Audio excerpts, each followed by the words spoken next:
আজকে আমি মটরশুঁটির কচুরি বানাবো। তার জন্য মটরশুঁটি বেটে মশলা দিয়ে ভেজে রেখেছি, ধনিয়া পাতা নিয়েছি, মেথি পাতা নিয়েছি, ময়দা নিয়েছি। এখন ময়দাটা ছেনে নেব। তেল দিয়ে দিলাম,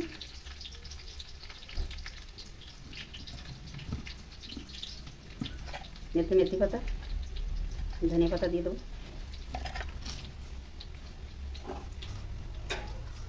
তেলটা ময়দাতে ভালো করে মাখিয়ে নিয়েছি, এবার জল দিয়ে ছেনে নেব।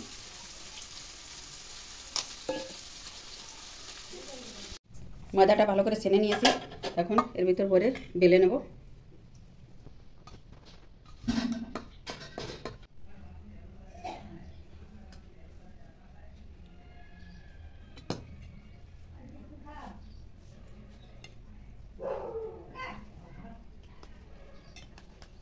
কড়াইতে তেল গরম হয়ে গেছে, হালকা গরম করে নিয়েছি, এবার এগুলো দিয়ে দেবো।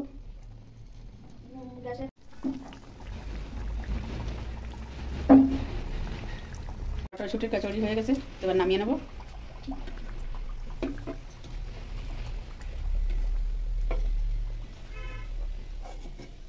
বাকিগুলোও ভেজে নেব।